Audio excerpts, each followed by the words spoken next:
Yeah. What's good, y'all? Good afternoon. How's everybody feeling? Happy Sunday. Still happy Memorial Day weekend. Hope everybody's having a good time, enjoying themselves, staying safe, drinking and partying, and enjoying themselves responsibly as possible. Um, I'm gonna make this one of my longer lives this month. I'm gonna hang out for a while. I'm gonna make sure that I get to the chat. I'm gonna get to the questions that I see from members. I'm gonna get to my super chats today. I got some topics that I'm gonna go through. We're gonna play some stuff together. We're gonna relax, man. I guess I'm kind of in a laid back mode for multiple reasons. Uh, Number one is a live that I did the other day, and I did it real quick, just having fun and messing around for a little bit. I think I took it down because I was just like, why am I complaining so much? Like life is beautiful, But I had a live up because technically right now I'm supposed to be in Barbados. Supposed to be in Barbados for Memorial Day weekend. Had a beautiful trip planned, and American Airlines fucked my trip up. I was at the airport and it just I told the whole story on a live the other day. What was it? Thursday morning. I was supposed to be flying out. They fucked my trip up. Shout out to the homie O and the whole Osam's trip that's going down, and they all still out there right now in Barbados. I see y'all on Instagram partying it up. I see y'all did the boat party trip yesterday. Missing it. But now life is beautiful, and I don't ever want to come off like I'm complaining about shit like that. I actually have another vacation coming up. Like when I say right around the corner, I mean right around the corner. So as of today, I'm chilling. My plans just ended up keeping me home. So I'm relaxing. I'm waiting for the game to start tonight. Uh what are the Wolves down 0-2? If they go down 3-0, I mean, we all know the stats about going down 0-3 in the playoffs. Is it impossible to come back from 0-3? No, but will it happen? It's not something that you bet your money on. So damn, like we've already are watching. We're already watching the emergence of Ant-Man as a superstar in the league, and I feel like everybody's rooting for him this year. There are people that kind of was in line before him to get their first chip. Luca, might have been in line before him. Tatum, he is in line before you, Ant Man, but Ant Man just seems to have this, this attraction to him, like because of his tenacity, his attitude, that killer instinct. That's why they're doing the baby MJ shit with him. You know what I'm saying? So yeah, I'm waiting for the game to come on tonight. Just woke up from a nap. So I'm gonna be up all night watching this game, chilling, probably pour me up a bottle of wine. And I'm just kicking it. I'm just kicking it. There's a lot to talk about when it comes to battle rap right now. There's a lot going on when it comes to battle rap right now. I will continue to always give my opinions on battle rap. Um, I give y'all the good, the bad, the ugly. Um, Let me say this: it's a it's a very weak character trait when people want to see things fail because they're not involved. What I'm saying right here is very important. Y'all pay attention. I need this to be like on my channel's history, and there's lives like this to be said to the public, and I will stand on it, and I want people to hold me to it. Over the years, my reputation as a league owner, hopefully for the most part, was good. Hopefully, most of y'all feel like I did way more good than bad in the battle rap space. Um, but I've always been one of the vocal, I guess, leaders or vocal personalities or vocal league owners. Every league owner is different. Some league owners are quiet, some are vocal, some are neutral, some are weak, some are strong, some are broke, some are rich, some are sturdy, some are slime balls. You get a mixed pot when it comes to league owners. I know who I am, I know what I represent. But one thing that I do not represent, I don't represent the the person that you know cheated on his girl, right? Like you cheat on your girlfriend and then she's like, "Damn, I caught ARP doing me sideways," and then she moves on and she's in a beautiful relationship, and then I just want to see her life be in shambles because she's not with me. That whole thing, like the personalities that's like, if it ain't me, then it's nobody else. That's a weak personality trait to me. Um I would never want to look in the mirror and see that person in me. I don't respect those type of people. And I think it's important to say stuff like that because if I ever have battle rap rants, if I ever speak down on the battle rap culture, if I ever speak negatively on the battle rap culture, number one, I want people to remember that it was always me. I always spoke out and I always spoke of the uglies of battle rap, even when I was invested of hundreds of thousands of dollars per event or whatever the case may be. I still spoke out, right? And now that ARP is retired, I wouldn't want somebody to watch my lives or watch some of these topics and be like, now that he's not, active in battle rap, of course he would like to see it fail. So he could be one of those lame ass men that would do some shit like that. Like, aha, look at it without me. That's a lame characteristic. And behind the scenes, there's a lot of people that could vouch that ARP is actually opposite from that. Like, so for example, like even all the stuff that you guys see going on right now, the only reason why you hear my name involved in it is to actually try to help big shit happen. It does nothing for me. It doesn't put a dollar in my pocket. It doesn't do anything for Rare Breed Entertainment. These are leagues behind the scenes that I'm supporting. Like for example, like let's say Chrome 23. Like only if y'all knew, like even I don't even think Rem knows like some of the recent stuff I've done to try to support Chrome 23. And she doesn't have to.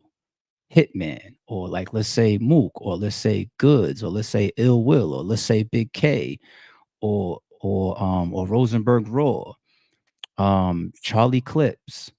Only if y'all knew behind the scenes some of the volleying that I'm doing for some people to get bags, some of the negotiations that I'm trying to do for people that doesn't add a dollar to my pocket, some of the ways I'm trying to help leagues put on mega matches that doesn't help me, has no involvement with RBE.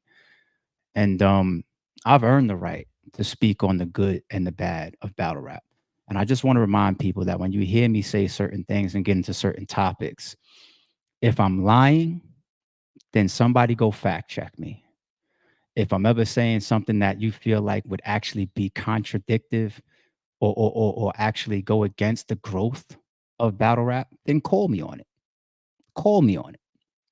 I feel like I've always called out some of the ills of battle rap to the point where I've even had people, I guess, dislike me. And I'm not talking about leagues, even battle rappers. Like ARP has sat up here for years and exposed truths, exposed foul shit, exposed wrongs. And there's people that have disliked me for exposing wrongs.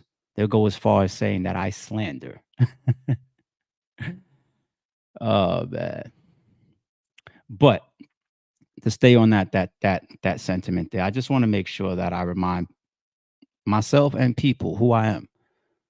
I don't believe in trying to burn down the house simply because I'm no longer living in it. That's a weak characteristic. And if you do your homework on me, even post retirement behind the scenes, you'll learn even more about who this guy is and the things that he does. I get on these phone calls. If I could tell y'all, forget Hitman and Mook. If I could tell y'all, even outside of those two guys, how much time I've spent on the phone over like the last month conducting battle rap business that doesn't put a dollar in my pocket. These are things that like indirectly feed people. It indirectly feeds the bloggers. Let's say ruin your day.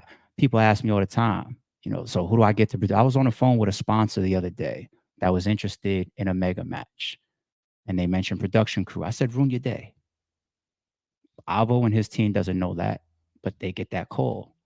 I could be speaking to somebody else about a potential matchup.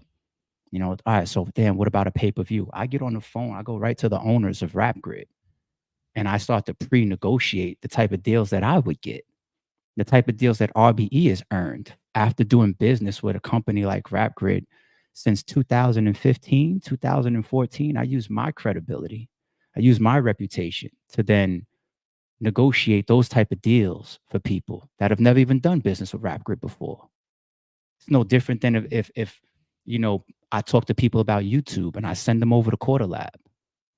bloggers or like math, for example, is with Quarter Lab. It's because of me fielding that. Shout out to math. Shout out to Quarter Lab. You know what I'm saying? Like I really, really always feel like the way to keep good karma is to conduct yourself like that, is to move like that. I've said countless times. And if you don't see it by now, if you can't really realize it by now, then you're just blind. But I say for years, I got mine already. I just like to see other people get theirs too. I already got mine. Why do you think I'm able to just turn off the switch when it comes to battle rap and say, I don't need that. I'm cool?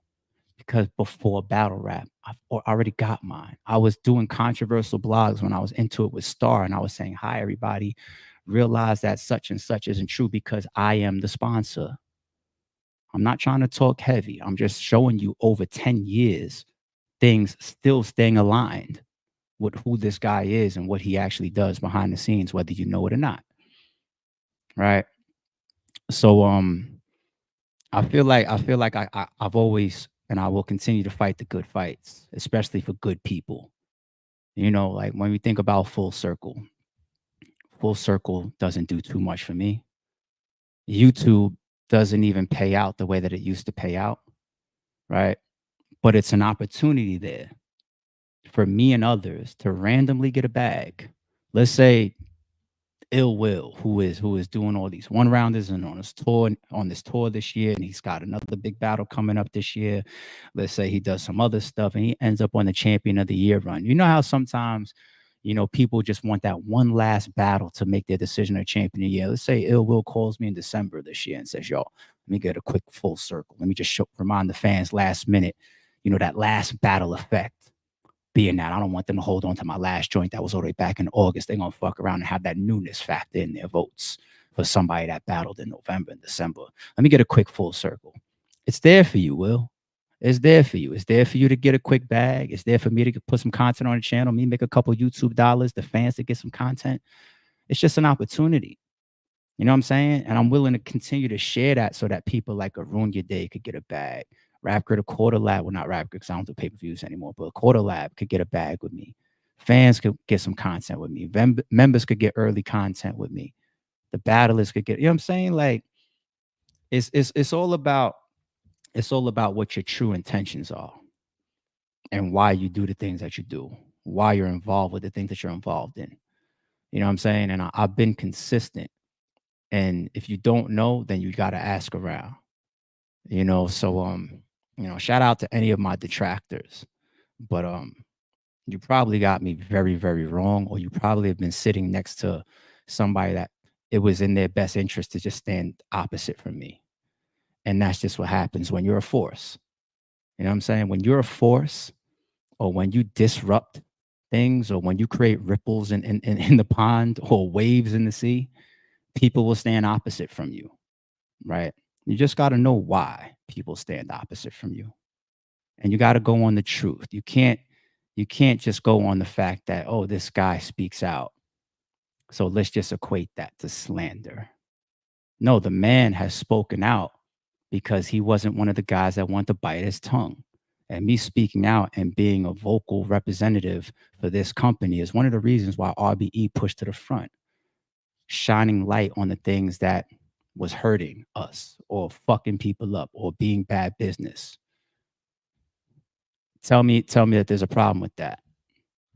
Um, but I guess you're only on good terms with certain people if you shut up.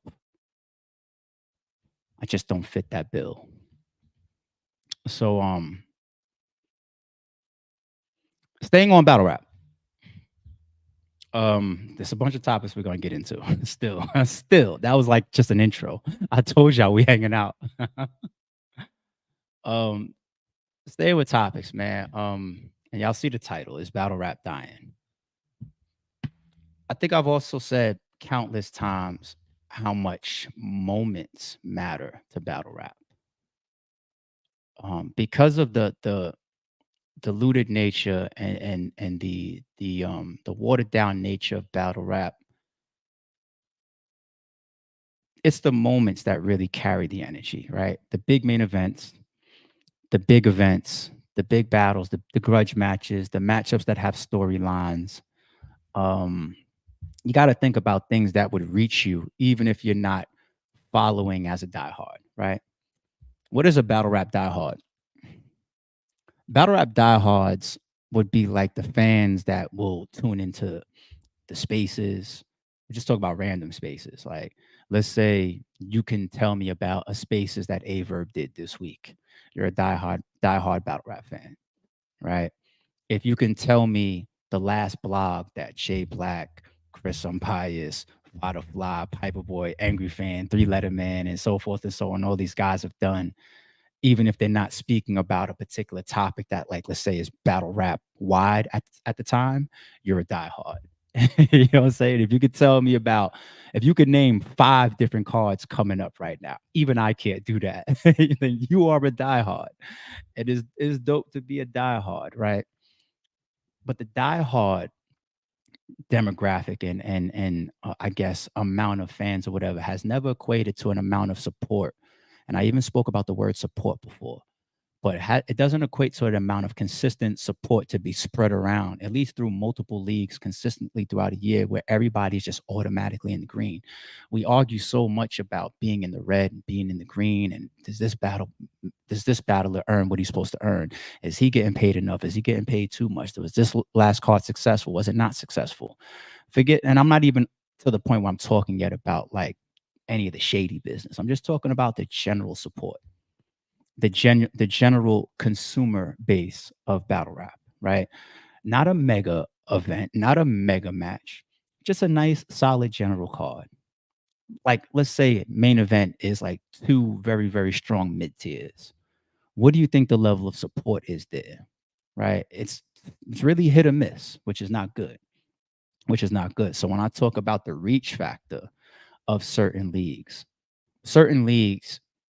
they make noise almost anytime they come outside. It's because of the reputation that they built, the following that they build, the type of cars that they do, the type of business that they do, the elevated viewership that they shoot for. You know, when you think about a max out or a blackout or a gnome or a summer madness or an anniversary card, you know, things of that nature. You know what I'm saying? These are big cards where they reach a little bit more than just the typical or the casual. I shouldn't say casual. We were just talking about the diehard type of fan, right? Like, let's say bloggers that reach me, even though I don't actively watch battle rap anywhere, not even 20% as much as I used to, right? I'll say, like, let's say Piper Boy. Piper Boy is obviously doing a good job for himself because his random shit can still reach me. Like, I might hear about something that he's involved in, or like a back and forth that he's having, like with a battle rapper or something like that. It'll find its way to me. You know what I'm saying? One way or another, somebody will text me about it. I might see it myself. It might show up in my suggestions. I might see a tweet about it. It might got so much noise behind it that people are talking about it so much. It just comes across my desk. Jay Black, for example. Jay Black, you know, even his reaction videos. You know what I'm saying? I could be like kind of outside of battle rap and still cross Jay Black's content.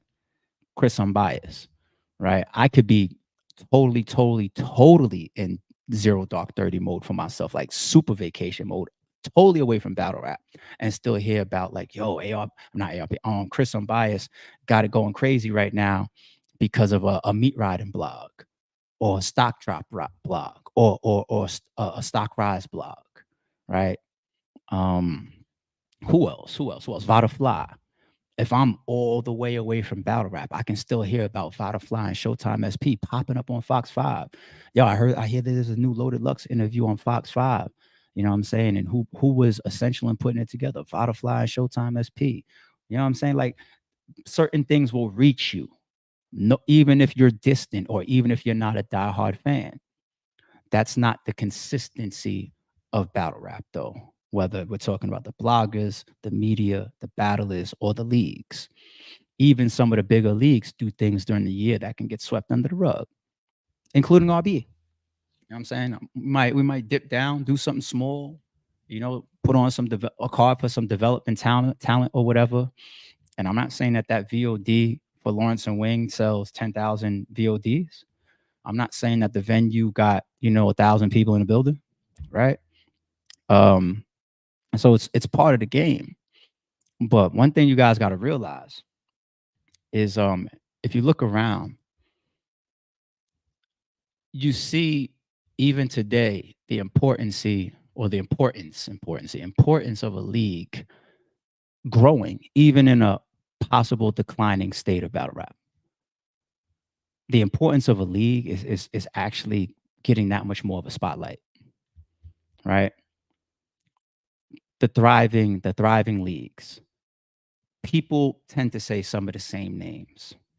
When I speak, I try to include like more leagues, but the obvious leaders that people will continue to say, at least for some time, 3 years from now, they'll stop saying RBE because of me being retired. So those moments coming out of RBE is just like it becomes more and more distant from your memory, right? Not our impact, not what we have done, but just the recency of what our activity is now, right? But even today, they'll say URL, they'll say RBE, they'll say Chrome 23, and they'll say King of the Dot. Even though King of the Dot hasn't been as active as when they were in their peak, they've done so much. They've just earned the right to always be looked at, always, no matter what, as one of the forefront, no matter what. They earn that, right? RBE is RBE. URL is URL. And Chrome 23, especially led by, one of the biggest, or I should say no, not one of the most famous league owner, right? Smack and Beasley and ARP and Organic and all these were not more famous than Remy. You know what I'm saying? Remy started off coming in here with connects to fucking doing Hot 97 streams and shit, right? And because of who she is, she can get on the phone with anybody. Any battle rapper was going to answer that call. And it was going to even make some of her negotiations go. You know what I'm saying? So those are the four that people I like to expand it. You can never discount the bullpens. You can never discount the eye battles. You can never discount the riot, right? The gates of the gardens, the trap houses, the we go hard, um, so forth and so on, right? But the league's thriving has become so important to the survival of the culture. When URL is really, really positioned and they have major backing behind them and their activity is up and they're able to do these events, every 3 weeks or whatever the case may be. Nobody is talking about it's a drought. It's quiet outside. When RBE's just got the blue room all over the place and every battle rapper in the culture wants to get in the blue room and they're getting online and they're talking about what's up, what we doing. Even Loaded Lux versus Rum Nitty was on Twitter talking about let's go to the blue room to do it. I'm not making this up, right? Or if Organic is rolling out Blackout and it's got fucking 40 battlers on it, and they're all top tiers. You know what I'm saying? Or Chrome 23 is doing fucking Hitman versus Easy to Block Captain. Right? It's the leagues are even showing their importance with situations like Hitman and Mook, right? And that leads to another point of battlers, starting leagues. So you had people that have done it plenty of times. I remember Cortez did a league for a second. I forget the name of it, but I even went to a couple of his events to support. He stopped doing it, right? Big Cannon and Miss Gracie, obviously, they probably hit some of the higher peaks of all battle rappers that have ever tried to do a league. Because when you talk about the crown events, there's still events that you got to scale in today's market of like, man, Crown Part 1, what? One of the biggest cards ever, right? Big Cannon was a part of that. John and Don and Bullpen. When Bullpen first started, is think about I kind of remember for me, because of my eyes look at things from a different perspective, because I can even see the budgets in certain situations, right? And when bullpen first started, and I know there was different partnerships and different people and different finance in there, pretty much involved, right? But I look at how that league started, and I look at, like, the 2-on-2s with like Math and Cortez and Arsenal versus Saya and some of these early battles. Fast forward, I think that was a great move post COVID, with John versus Ace Amin. And you can still see a pretty significant shaking of things. John recently, he partners up with the mayor and does something, right? But to see something stay ranked high, even Arsenal and UW in their heyday, it was way different. In their peak, I should say. Not saying that any of these people can't return to their peak. All you got to do is just book the right cards and have the right momentum and go on a nice run, right? Build up some consistency at a certain space of just creating noise, right? But you're talking about high stakes events. You're talking about, loaded Lux versus Hollow. You're talking about shit like that. You're talking about, you know, uh, Hitman versus Shotgun Suge, a battle that couldn't get done, right? That was bouncing around. Might have even got blocked a couple times and then ended up on that platform, right? They was able to finally get it done. Like some of these league moments from battlers have been super significant. Shout out to Calico. I see Calico getting involved and doing some stuff now. The budget, though, becomes one of the essential pieces to what your league turns out to be. I remember some early hate, like probably like around like year 4, year 5 of RBE, when I started to flex my capabilities a little bit more. I didn't start like that. I started very, very humble. I started blood, sweat, and tears. That was my lane. I said, we're different, right? Blood, sweat, and tears, right? And then by the time we got to Pearly Gates 1, that's when fans made a shift damn near. I always repeat this. Always get to Pearly Gates and you got battles like Old Red versus Big K. They was both up a battle of the year. I think that's the year that Old Red won. You got on that card JC versus Ilmac. You got on that card Ill Will versus Daylight. And it was like a little bit of a pendulum shift right there by the time we did Pearly Gates 1. Like, whoa, whoa, whoa. This is looking like a top tier card. Not no blood, sweat, and tears shit that you guys have been doing for the last 3 years. Tech Nine, rest in peace, was on Champion with Jay Black saying, ARP, did you hit the lottery? No, it's just wasn't spending. I wasn't flexing any capabilities. I was just doing what felt organic and natural. You see what I'm saying? This is where the budgeting comes in. Because when you do a high stakes, when you do a max out, when you do a gnome, when you do a summer madness, when you do a blackout, when you do a world dom, when you do an anniversary card, these are when leagues show their financial backing, whether it's a sponsor, whether it's out of their own pocket, or whether it's a combination of both. Right? RB's never been sponsored. Never been. We never had somebody just sitting behind this, like secretly funding the ship. You know what I'm saying? So when you talk about these moments in today's climate, gotta call a spade a spade. Sorry, it's true. Some of it comes down to do you have the money or not? Can you afford it or not? Right? And even that starts to create a whole debate between the battlers and the leagues and negotiation, who's worth what numbers are matching, what's not, et cetera, et cetera, et cetera. But that's what can become game changing. If you complement your financial reach and capabilities, if they're strong, with creativity, timing, good ideas, momentum, consistency, matchmaking, being interpersonal, building a fan base, building a following, then you can become that. And that takes years to do. That takes years to do.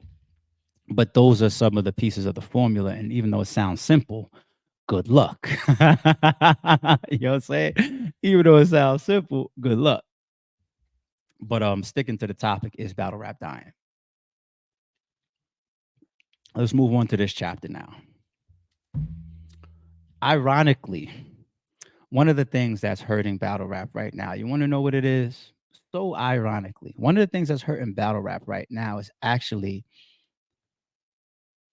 a lessened or a decreased state of competition. Now, there were a lot of battlers with common sense that capitalized and realized what RBE versus URL actually meant to you behind the scenes, right? It elevated your worth. It elevated your stock. It elevated how much you were getting paid. It earned you, or not earned you. It got you multi-deal contracts. It got you battles that maybe you didn't deserve at times, right? It got you those things. There's even mid tiers that were offered exclusive contracts during certain periods of time that today, would they be offered contracts? A league wouldn't obligate themselves to them now because the need isn't there. The competition factor isn't there, right? Competition amongst leagues. So you have leagues that directly competed, like fuck you, no fuck you, like right. And then you got leagues where it was just like a pride thing of your own company. So let's say you can catch me at a million King of the Dot events, standing on stage, supporting, co-hosting maybe, or when they do their deal with Twitch, you can catch me there judging battles and supporting organic and supporting King of the Dot. You know, when you separate all of that, organic and Gully and Bish and Poison, I'm even naming people that were affiliated at different times, Penn and everybody, King Fly, everybody, they still want their company to be number one or to still be, you know what I'm saying? Same thing with RBE. Like there's been so many people that have been associated with RBE over the years, and we've all taken pride in RBE. You know what I'm saying? Whether you were dealing directly with ARP, Shata, Lawrence, Winged, Ant, Dr. God, at whatever phase of RBE, depending on who was there or who you were dealing with, we all took pride or take pride in it, which would mean that, yeah, yo, King of the Dot, them's my folks. They got a great card, but ours is better. You know what I'm saying? Oh, wait, Bullpen, that's the homie. But my card is better. Or let's say Guerrilla Warfare and Miss Gracie. That's the homie. But she might be like, my shit is better than RBE's. You know what I'm saying? And that's cool because when you have that type of competition, at least we don't do things to purposefully shit on each other. We might coordinate dates behind the scenes and all type of shit. Yo, I'm gonna do this weekend, so you go ahead and do the weekend after, or I'm gonna space my shit out 3 weeks after yours, or I'm gonna not book this particular battle rapper. Even I'll tell y'all some real shit. Like when I talk about like how I'm telling y'all shit that y'all don't even know behind the scenes. Certain league owners don't even know this. I could use A Ward as an example, right? And so a recent battle that I was going to do full circle. I'll tell y'all, fuck it, behind the scenes shit. Sorry, it's true. Um, we were discussing behind the scenes probably like 3 weeks ago, but may have even started a month ago, whenever it was. King Los versus A Ward for a full circle battle, right? And I was entertaining possibly seeing if maybe we'd even pull off a fourth round freestyle again, which was like so classic and epic when we did it with Chef Trez versus Sharon, a epic battle. It was even dope when we did it with Sharon versus Big Cannon, the fourth round trade off. Damn, we've done some dope shit at RBE. But anyway, um, when I started hearing about Chrome's upcoming card, that was debatably looking towards possibly the end of June, and that was when I was looking forward to doing my full circle, right? For a second, I backed off of A Ward because I believe that A Ward was possibly talking with Rem about doing something, because I look at it like that's a scheduled pay-per-view. I fuck with Rem. I don't need to. My shit is like YouTube only, you know? So even having those type of conversations with A Ward, and I think I did it on Max Out as well. It's just like, yo, what's up with your other shit too? Oh, wait, with Rem? Okay, hold on. Let me call Rem and make sure. Boom, boom. Yo, Rem, I'm about to book A Ward and boom boom. Does that mess you up and anything like that? Oh no, especially because on my last card, you did that for me. You got out of my way with something. I'm returning favor to you. Leagues will do that behind the scenes, right? So even though on the surface and taking pride in your company, you might have that competition. Like I'll still see Rem say some shit like, go look at the numbers, Hitman versus Easy, nigga, and I'll be like, I know you ain't saying pound for pound or battle wise is better than the battle of the year, Ill Will versus Hitman. That's a good healthy competition. You know what I'm saying? But it's the other type of competition that whether people realize it or not, some of it was controversial, some of it was ugly, um, some of it was based on just bad moments, bad people at times, and just shitty decisions and just shitty things that just were done. But it still elevated the culture. It did because that competition factor, not the friendship competition, the actual fuck you type of competition, it poured extra money into the culture. It created more matches. It made people wanna outdo the next person. Or like when I use URL, it's because not only do I have a lot of history with URL, and I know what for what y'all even know publicly, just imagine what you don't know privately. But I mention them a lot because there's a lot of engagement with URL and RBE over the years, and I just know so much, right? But URL also will show you some of their tactics. Like, for example, they will roll out cards, and sometimes you'll do what can be interpreted as add-ons. Sometimes their add-ons are when they see things they're not hitting or catching on like wildfire, and you try to further entice fans for the card. For example, when it was Max Out 3 versus Summer Madness, right? And you know, the card was already rolled out. You're 2 weeks away from the event, and Iron Sheik versus Iron Sheik. Real sick. Real sick versus Disaster gets added. Now, Disaster is he did interviews saying when that battle got booked, so did Real Sick. It's like weeks before. You know what I'm saying? These are add-ons. People are looking at it now, even for Gnome, with Jazz versus Coffee. An attempt to say, all right, we've already looked at the scene and we're not really catching wildfire right now. Let's add something else and see if that further enhances the look. You see what I'm saying? But even when you got, like, let's say Disaster versus Real Sick, what if that battle was a classic? I'm not shitting on them. I'm just being real. Like, what if that battle was a classic? If it was a classic, then you guys would have gotten a classic battle that was really birthed out of the real competition. You know what I'm saying? Disaster, or whatever the differences I had with him back then, I don't got no differences with the guy now. Like, I don't care. Like, shout out to Diz. He is a legend. Um, Diz is a GOAT. Diz is a legend. Diz is unique. Diz has classic, timeless battles. Diz has one of my favorite battles of all time, him versus Iron Solomon. You know what I'm saying? Like, Diz is a GOAT. And Real Sick is super talented. That battle could have ended up being a classic. I'm not clowning. I'm being dead real right now with y'all. That battle could have been a classic if they just maybe if they had more time to prep, maybe if it wasn't on a big stage, maybe if there wasn't other factors of why that battle, if it was just organically put together, right? And or even if it was an add-on late for the sake of competition, there could have just been other factors where you guys could have gotten a classic out of that. But that's because of the RBE URL shit that you get it. You see what I'm saying? So the cards and the frequency and the pace, and then even moving now into the money. And you talk about negotiations.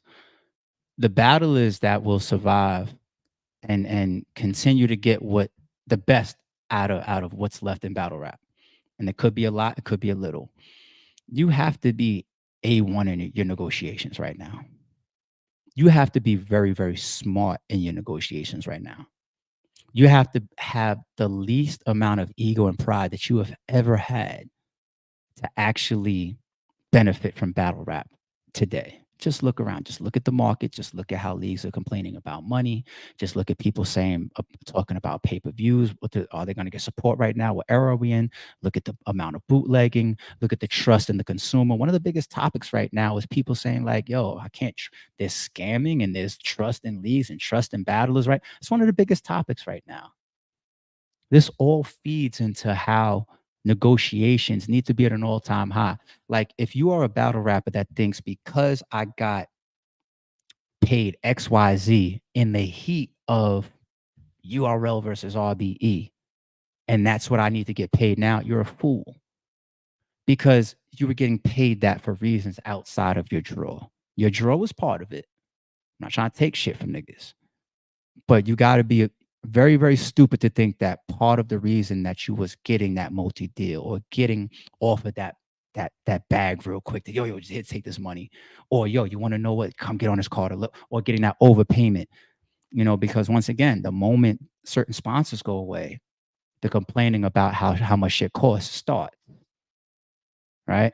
So that should mean that you can't be a fool to just say like, oh, I was really, really worth $50,000 when I was getting it. Sorry, it's true. No, you wasn't. You wasn't. Okay.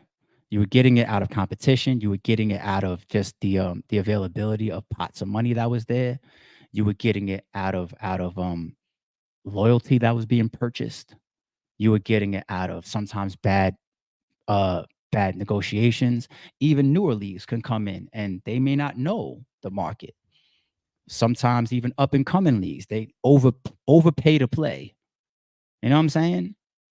And to be a battle rapper and navigate the realities of let me take this down. I had this shit up here this whole time and I didn't even play it. And navigate the realities of what your true worth is. I think it creates a lot of ego where people could say, listen, I got paid, no less than $50,000 for my last 4 battles that spanned the last 4 years, while battle rap financially was in a heyday. When you got Chrome coming in, when you got King of the Dot, still being very, very active, when you got RBE at the top of the game, when you got URL partnered with Caffeine, you got an abundance of opportunity and money. A lot of people are paying strong at the same time, right? And you got to just look around now and you got to say, okay, these guys ain't going to pay me this anymore because they don't have a reason to purchase my loyalty anymore. This guy over here, he's retired. Her over here, she's busy doing her album. She'll be back maybe next month or something like that. Organic, I'm not sure if he's really focusing on all those other businesses that he's building up right now. You just got to look around. You know what I'm saying? And if things are really truly being professional, and if things are really truly confidential, and confidentiality takes a blow in our culture, I admit it does. Times where we definitely shouldn't be talking about numbers and money and business. I admit being real, sorry, it's true. You know what I'm saying? But if we can really believe in and trust to NDAs and confidentiality when it's time for business, then you could even remove some of the ego of like, damn, God forbid my peer finds out that I took half the amount that he's taking. God forbid somebody finds out that I was bragging to them about getting paid 20 and I just accepted 8. You know what I'm saying? Like all of these pieces of competition, is is part of some of the decline right now, right? And when I talk about these battlers and what they've gotten paid and being smart to adjust to today's market, let's also talk about loyalty. What is battle rap loyalty? So you got a couple people that really, really, truly, truly have shown and exhibited loyalty to a platform. I'm gonna be so real right now. Like if I use RBE, right? I'll say show off, for example. It's one of the reasons why I've always, did my best to make sure that outside of his talent, that he had opportunities from me and RBE. Like, he exhibited true loyalty. Like even if he was offered whatever, he would have still held RBE down the right way, right? Big K. If Big K would have just been willing to sign that piece of paper that would have said you can't battle on RBE, we would have missed out on a lot of Big K um, classics or great moments. His champion of the year run, him partnered with his home platform is part of how that happens. He goes to the top, battles Murder Mook. You get Young Ill, you get the A War. This is champion of the year run. You know, he earned it, right? That doesn't happen if he would have just signed that paper. Ill Will. Ill Will is another one of the realest people in battle rap ever. Ever. Like the behind the scenes shit that y'all don't know about Ill Will is like he's such a sturdy guy, man. Such a sturdy guy. Like he would have I could really as much trust that I don't have in battlers and battle rap as an industry, I could look at like a Ill Will and be like, yo, I could trust him to turn my back and close my eyes and never get stabbed by Ill Will ever. I could trust him like that. You know what I'm saying? That's loyalty. That's loyalty. Hitman. I have text messages that Hitman received of people trying to coax him away from the bill collector battle. Stood solid. And that was our early business. Me and Hitman knew each other for years before that, but we wasn't tight back then. We just knew each other. We was just cool. You know what I'm saying? But I watched him even before we was how we are now. I'm on the phone. I talk to this motherfucker every day. I don't think we could go back the last 4 weeks and I ain't speak. Today's the first time I speak to Holla every day in like 4 weeks. I'm tired of talking to him. Like that's you know what I'm saying? Like I told this motherfucker every fucking day. But before we was that close, I saw how he moved and I saw his loyalty towards being real in my direction. Even at the bill collector battle. I have it. I have it of what he did when certain shit came his way. Like, what? I ain't doing that. I ain't doing that. Quick food for thought. Let me jump off topic for 1 second. You see how everybody's now saying that, yo, Hitman hasn't been on URL since 2018. Speaking about the competition creating opportunity. You want to know what else happened in 2018? Ironically, sorry, it's true. Murder Mook versus Averb. And if you really, really know some of the behind the scenes or even some of the history that I may have said, you know that original card was supposed to be Midwest versus East Coast. That's why I was trying to get Hitman versus either Big K or Ill Will on that card with Murder Mook versus Averb. But people knew about that. And ironically, he gets offered a plate to go do Summer Madness at the time. You know what I'm saying? People could interpret that even for Rum Nitty versus Loaded Lux. Maybe that's why that was picked up. It was on Twitter talking about it being in the blue room. Everybody knows Loaded Lux wanted to battle Hitman. Oh, Loaded Lux, let's put it together.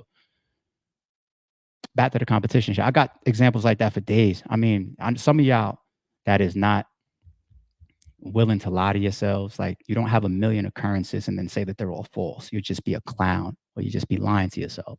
But that's one significant thing. And when you keep hearing Hitman say, I ain't been on URL since 2018, there was something that made them break that mold in 2018, the competition. So back to the loyalty. Who else? And I'm gonna get outside of URL in a sec. I mean, out of RBE in a second. Rosenberg Raw has heavily waved the RBE flag over the years. Now, Raw, you my nigga, but you ain't gonna get the loyalty rank of everybody else that I said so far, only because you contradicted me publicly yourself by saying and rapping that those are the reasons why you got more opportunity or a better contract with RBE. So you obviously use things to your negotiation benefit, right? You rapped that and said that publicly yourself. I didn't, fucker. But all in all, Roy has always been a good dude to me. He's always been there to hold down RBE. Um, and Raw, I don't consider an opportunist. I consider Raw somebody that found a home in RBE, found comfort in RBE, even went through a fallout with RBE, came back with RBE, and then finally reached his potential, one of his peaks, or his peak, his highest form, while on RBE. So we did that together, and you can't erase that. You know, and when you step outside of RBE, and I could name more. I just don't want. I know people gonna be like, yo, but what about this person? What about that person? I could say like, yeah, QB was willing to stand more tall than 90% of you niggas when it came to not stabbing people in the back. On URL, you see loyalty too.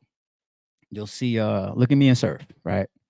How many times I say like the history of me and Surf face to face was always laughing, joking, shaking hands. Yo, I'm outside the event. Yo, can you come get me off this line? All right, give me a minute. I'll come, guys.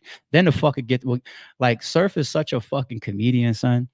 Like Surf will be standing online at Max Out, and he'll call me and be like, yo, man, I'm on this long ass fucking line, man. You're not gonna hold me down, son. Come on, man. I'm here to support. And I'll be like, yo, give me a minute. I'll go outside and I'll get Surf off the line.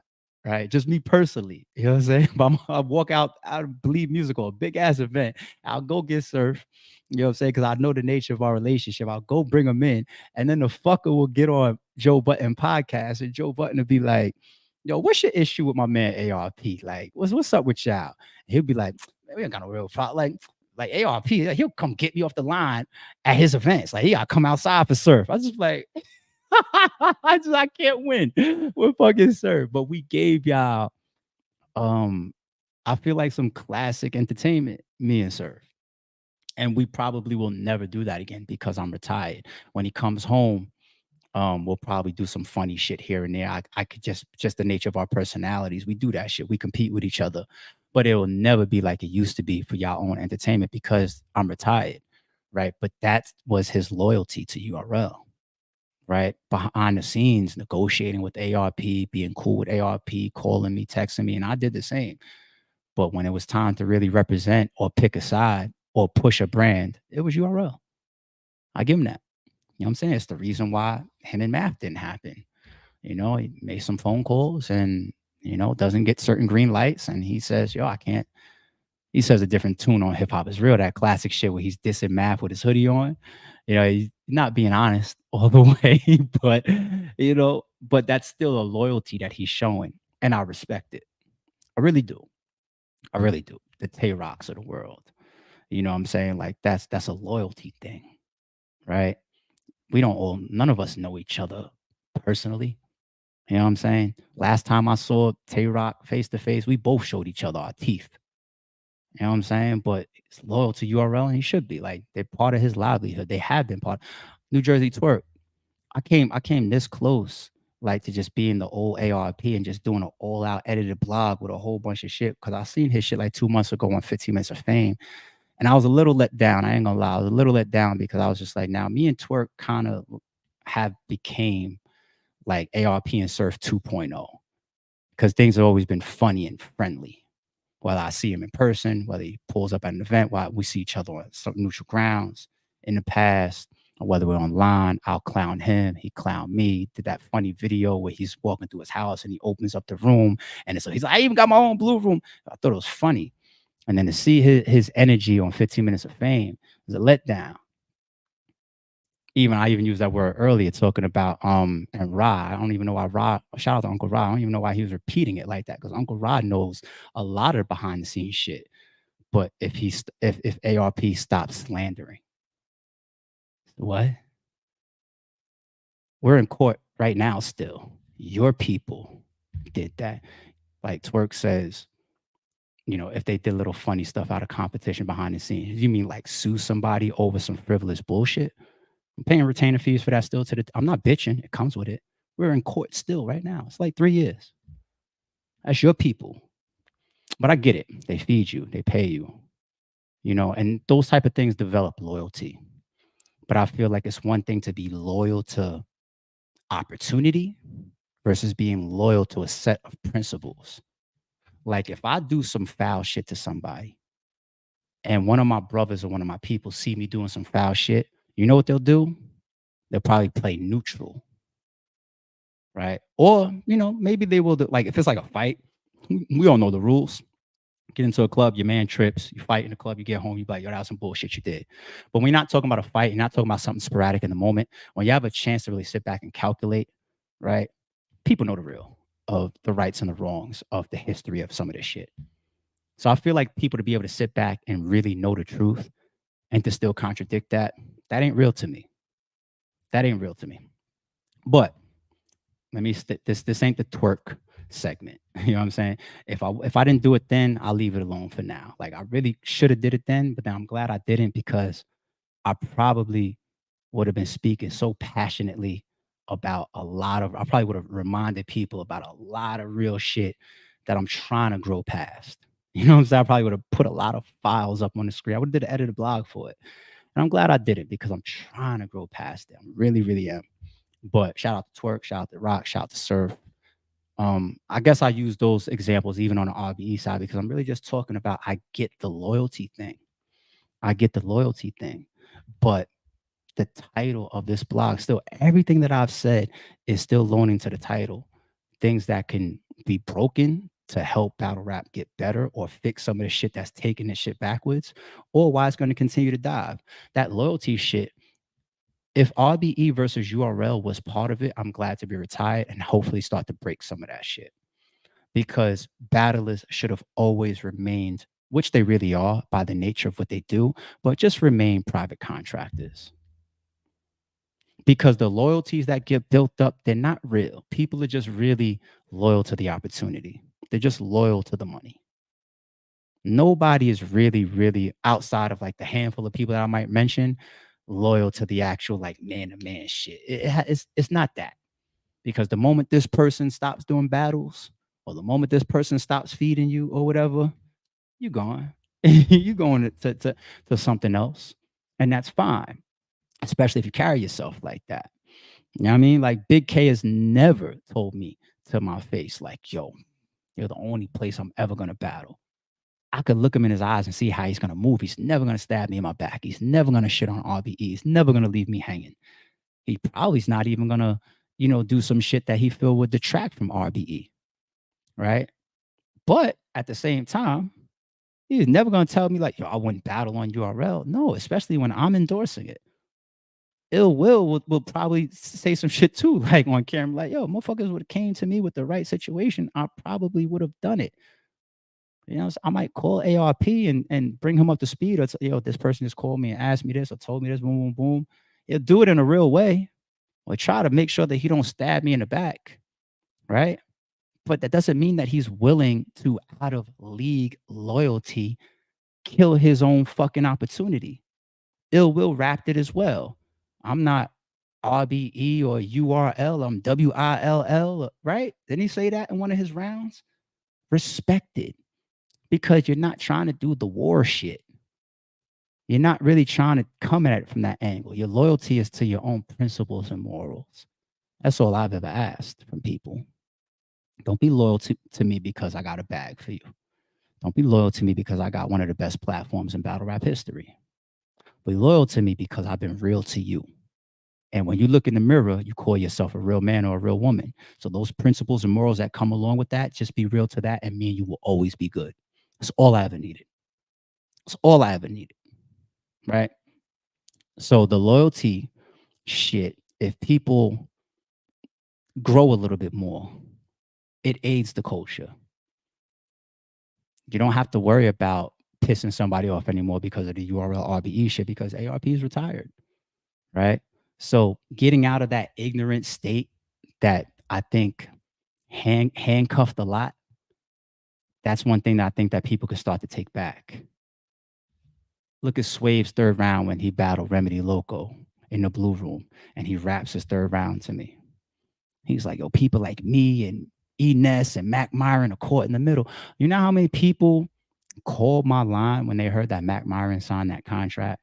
Mac Myron has had all these public statements about RBE was the first person, or ARP was the first person to treat me a certain way, or believe me a certain way, or fly me out and give me my flight and hotel and uploading my music. And I'm getting bookings now. I'm making money outside of battle rap because of ARP support and all that. And then that contract comes and he signed. You know how many people called me and say, yo, ARP, you feel away? And I was just like, I'm cool. There's opportunity. Me and Mac had a conversation or two. It's cool. And I know that even Mac probably felt like, damn, like this is opportunity, I think, for me. They might be doing something for me that's going to help my career go to the next level. But damn, like this RB, he probably felt weird. And you shouldn't have to feel weird.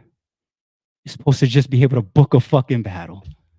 You know what I'm saying? I think that helps, hopefully, a Hitman Holla battling on URL, a Big K or Ill Will battling on URL, a Rosenberg Roar battling on URL, right? Even people that have loyalties to URL battling on Chrome 23, because I'm sure behind the scenes certain people say certain things about likes and dislikes, because that has become some of a semi competition. Even like, let's say, Trenches, that's a league I forgot to mention earlier. Shout out to Trenches and URL, and certain cards possibly getting tampered with allegedly and whatnot. Like, the loyalties, as they get broken and people just do what they do, there's no longer an excuse for watering yourself down. If you go back about 8 years ago, that was a narrative that was created and pushed by certain people. I could remember right now specific interviews I can pull up and reference. It was a narrative to prevent people from battling on platforms that were being competed with, right? Now you see everyone everywhere. Actually, we've been seeing that for a while. It's not about preserving your content anymore. Like, I'm still waiting to hear URL complain about like Twerk or Tay Rock battling all over the place. I'm waiting to hear that complaint. So if those loyalties are really gone, then let's do away with them for good then. Let's see the right opportunities get presented to any battle rapper, regardless of their loyalty, and let's just see the fucking battles happen. If I was a part of one of the biggest reasons why that shit was on 10, the loyalty and the gang shit and pick a side shit, I'm glad to be the one to remove myself from it with no ego. I'm glad to be the one to remove myself from it and still be man enough to sit here and say, y'all are hurting the game by doing it.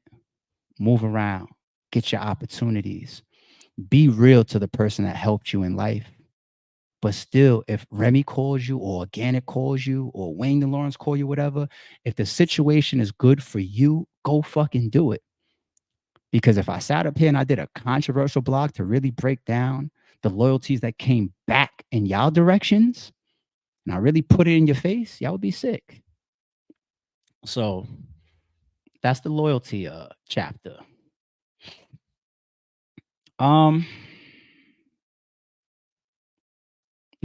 Should I say this? I feel like I've been so positive in this blog. I'm about to say something that certain people are going to think that I'm taking a shot at be negative, but it's sorry, it's true, and I'm just being real. Refunds. Refunds. There's no need for there to be a whole uproar after all that we've seen over the years as far as, hey, was something marketed for 3 rounds or was we notified of it being a one? Like, the history is already there. There's been 1 round calls, I think, from like either like Black Ice Cartel or Gracie, or when they did their collab event. John went through that hell before, where he got all that backlash and he had to go through it as a man and as a league owner. He had to go through it. There's been a bunch of times where it's happened. The reality is a standard battle is 3 rounds. Anything outside of that should be made clear. Or UW went through it as well. That's another one. I'm not trying to leave anybody out, and I'm not trying to, pick on anybody. I'm just being real about the history being there, so we can't act brand new. That's the point of me referencing these past situations, not to call people out, just so that we can stop fucking acting brand new, right? It is a bad battle rap business to have a card full of one rounders and not announce it. That's just real. That's not a shot at anybody. That's just real. If you have a flyer and it's mixed, or if it's a whole all one rounders and you're not telling the public that, and you're selling a pay per view, you're selling a product, and they're not aware of that, that is not good battle rap business. Period. Okay, because the history also shows that. And the history really advocates for what the fans believe. The fans are showing us based on how they reacted to John or UW or Gracie and Black Ice or whatever. The fans are showing us we purchase with this assumption because this is our battle rap standard. We are your consumers. We pay you, right? We expect 3 rounds. So they're telling you that. Okay. Anything outside of that is not good play. As far as the battles not being announced that don't happen, battles don't go down last minute for multiple reasons. You can't just pick on one reason and say that's what always happens. I've seen it all. I've seen the league being funny. I've seen the battler being funny. I've also seen legitimate shit that was going on. Like, oh shit, like what? Like, for example, there's footage of me at Blood, Sweat, and Tears 7, I think, when we were supposed to be doing Reed Dollars versus Remedy Loco. Shout out to Reed and shout out to Loco. There's footage of me in the building. It's not on the channel. It's like somebody in the building that I was recording. There's footage of me literally there. And niggas like, yo, where's Reed? And I'm like, I don't know where the fuck Reed is. I don't know. He's not answering. I don't fucking. I literally didn't know. I honestly didn't know. And that was a VOD being sold. That was a paper. No, that was a VOD. It's still money. You know what I'm saying? Out of our pocket. That was a VOD on sale. This footage of me sitting there like I don't know where. I was frustrated as shit. I didn't even know I was being recorded. I'm like, I don't fucking know where Reed is at. Y'all. I don't fucking know. I'm here. We here. Lee's here. Camera crew's here. Opponents here. Locals here. I don't fucking know. You know, like the day before when I seen him not make it to the face off, I knew he was driving. I was just like, I didn't answer my call or whatever. Like, communication sometimes drops off with parties. I'm just like, I hope he shows up. And he didn't. I really didn't fucking know. I really didn't know. And then me and him connect later on. We have our conversations about what happened. Right. But I literally didn't fucking know. And there are other times when I do know. And you know, and even for that one that I didn't know, what I did after that is I still lowered the price of the VOD. Let's say the VOD was $40. I was like, and that's one of the things I even discuss or read in private. Like, you know, I lose. It's not just your fucking back end or your deposit that I'm losing, so to speak. It's not just your deposit. I even had to bring down the price of my VOD because the main event ain't there. That's money out of my pocket. You know what I'm saying? But I have to do that to keep my integrity with fans. So I it's like I'm taking this hit. Like, let's say my fucking kid's Christmas is dependent on that shit or some shit, right? And here my VOD goes to being cut 50%. It changes everything. Changes my plans. It could change my budgeting that's rolling into my next event. It could change this event. It could change my fan trust. It's a lot of shit. Like, look around right now. People are saying I'm not buying pay-per-views, I'm bootlegging because I don't know if every battle that's promoted is going to happen. That's what happens to me even as an individual if I don't stay on my shit. If I don't present myself a certain way, if I don't maintain the trust of my fan base and my support, why do you think like you can look around and hear fans or media or bloggers say that if it's RBE, we could trust spending our money? Because I had to build that. I had to build that by showing what I do when I'm taking a loss, what I do when I know something, what I do when it's happening in the moment, and I got to react and say, okay, cut the price for y'all. And you see these things from me over the years. And it builds up your confidence as a consumer and as somebody that'll purchase my product. That's what's really required. Everybody's different. They say every league, this league owner would never. You're damn right, because every fucking league owner is different. But my advice to people is you'd rather build that. Now, certain money will hurt people or losses will hurt people worse than others. I get it. Sometimes you got to make the choice. Do I want the fans to lose or do I want to lose? Because now that I'm losing this battle and my pay-per-views getting messed up, I'm about to go home with nothing. And that changes how I'm about to pay my rent. I understand it. But this is what comes with being a boss. You know how they say in business, the boss gets paid last, right? That's the real world. The boss is supposed to get paid last because without those people that's on the ground running or doing the work or the workers or the staff, right? the CEO don't earn a fucking dime. You don't walk into McDonald's and talk to the owner. You know what I'm saying? You don't talk to the franchise owner. You don't, right? Your reputation has to be built a certain way. It has to. So the only way you develop a reputation is by showing how you handle situations or how you interact with your fans or how you run your company. All right. And harsh statement right here. Sorry, it's true, but it's so real. Like, you guys are wasting your time. Fans, like, don't look for the battlers to get on these cameras and explain what happened. I mean, half the time they're not going to be truthful anyway, or they're going to be protecting each other. Like, the league and the battlers could be protecting each other. Like, yo, don't say nothing then. Like, I won't say nothing then. And then you'll see a battler say, like, it's not my responsibility to say nothing. Why? Because then they might be stepping on the league. They might be in cahoots behind the scenes to not say nothing, regardless of which one is wrong. The battler could be wrong in the situation. The league could be wrong in the situation. Leagues fuck up too. There was a league, and no disrespect to you if I'm wrong, homie. I'm just speaking on what I got told, and I'm not saying the name of your league. But I remember battlers calling me. I ain't had nothing to do with it. They just asked me advice. When Payne called me, Jag called me, these battlers called me and say, yo, this league that booked me didn't even book my flight at my hotel. There's literally been cards where battlers didn't even have their fucking flights. I think, didn't Calico have something like that happen recently? Where they say, like, literally their flights weren't even booked. Wait, what do you want me to do? How you want me to get here? I was gonna pay for my own flight. That's not the standard of battle rap. You know what I'm saying? So certain leagues fuck up too, or they don't know how things go. Or they don't run the tight shit. It's not always the battlers. Sometimes it is, sometimes it ain't. But none of that should matter anymore. Why? Because we've been watching this shit for so fucking long. You know what they say the definition of insanity is? Doing the exact same thing and expecting a different result. Fans, there's no need to complain anymore. Bloggers and media, unless I understand if you just want the clicks or the views, but past that, it doesn't benefit anybody to go get these fucking explanations anymore other than entertainment and clicks and views. Fans, pure, flat out. If something is marketed, if something is advertised, if something is promoted, and it doesn't happen as expected, just submit a fucking refund. That's it. People only respect money and violence, unfortunately. Not me. I could learn from other people. I don't want to have to be the person to either have to get hurt somebody, or lose my money to learn a lesson. That's not me. But I feel like a large percentage of people, they only respect money and violence. That's the only time they change. That's the only time they stop fucking people over. That's the only time they actually start caring about what they present to the fans, when their bottom line is affected, or they stop robbing people when somebody put hands on them. Money and violence. Certain people only learn from money and violence.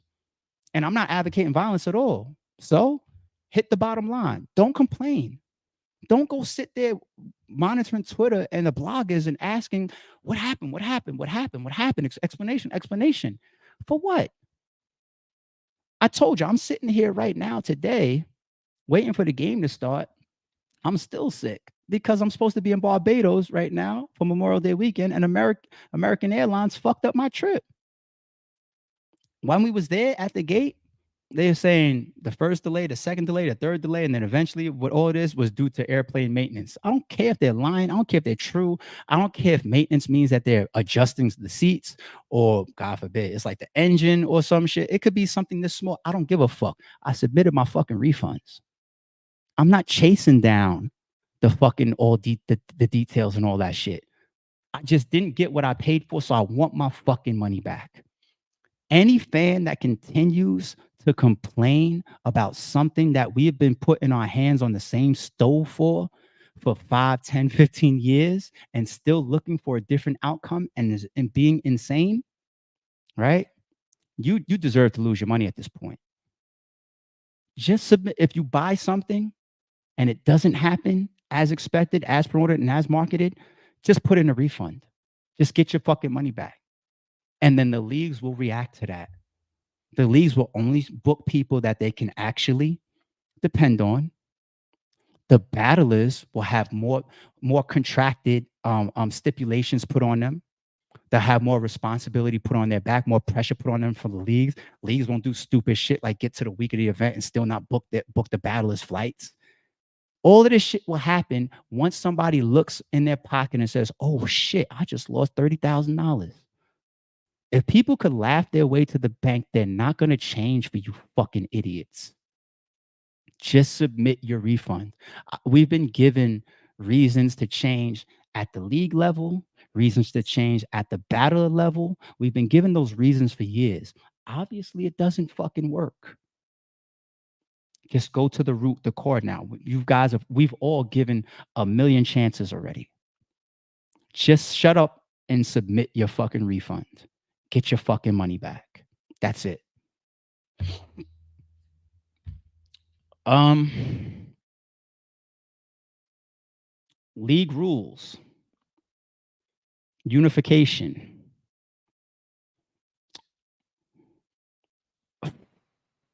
I've always said that unification or like how you got unions, like it's like sanitation, isn't that a union, right? If you live in a certain HOA, there's union rules. Can't paint your house a certain color. You have to keep your lawn done a certain way, or you have, what a union is. Y'all don't gotta explain it, right? Or union-based policy, right? I've said for years, I don't think it'll ever happen in battle rap. And it's actually sad that I gotta say that. I think it would be dope if eventually it does happen. Um, I've been so real throughout this live about even the pros and the cons of like the URL and RBE shit. Like the pros of it, of people earning more money and getting more bookings and all that type of stuff, and the competition breeding more cards and more events and more battles and that type of shit. And also the cons. Spoke about the cons of it, right? I think the URL and RBE thing either further deterred unification. Like, I'm not saying that this is 100% true, but I even felt certain vibes of like leagues that had to pick sides at times. Shit really created a divide in battle rap that was just not healthy. And I know what leagues had to pick sides. You know what I'm saying? It just is what it is. And once again, I feel like with that removed, hopefully some of that shit has the room to actually evolve now. Because the union-based approach to battle rap can also do a lot. The classic example that I've given plenty of times was like, the goods and the gyms incident. And then me getting on camera and saying, listen, y'all, I'm willing to stand on if anybody throws a punch on a stage, on any stage, I'm willing to also blackball them from RBE. That was me put my hand in the air and say, listen, y'all, this league, we don't all fuck with each other, but this is something that I think benefits us all. Right? You know how they say that shit, like it happens in battle rap where niggas would be like, we might shoot at each other, but we don't let outsiders come in and shoot at us. You know what I'm saying? Because because battle rap is tight knit. There's only but a couple degrees of separation between all of us, right? So that was like one of my, revelations. Like sometimes it got to be bigger than you. It got to be bigger than your company. You got to put your ego and your pride down sometimes. You got to be willing to say, like, listen, I don't fuck with you. You don't fuck with me. But if somebody get punched on your stage, I'm going to react to that in a way that can benefit the whole culture.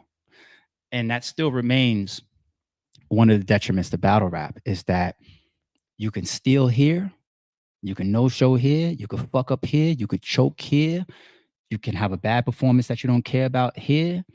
You can do all these things in certain places, and then you can come back over here and be treated like a god. Or you can go over there and get your bag now, or this person will book you, or that for every bag you might fuck up, there could be another 4 people that's willing to book you at that moment. It's just having that debate with holla about something.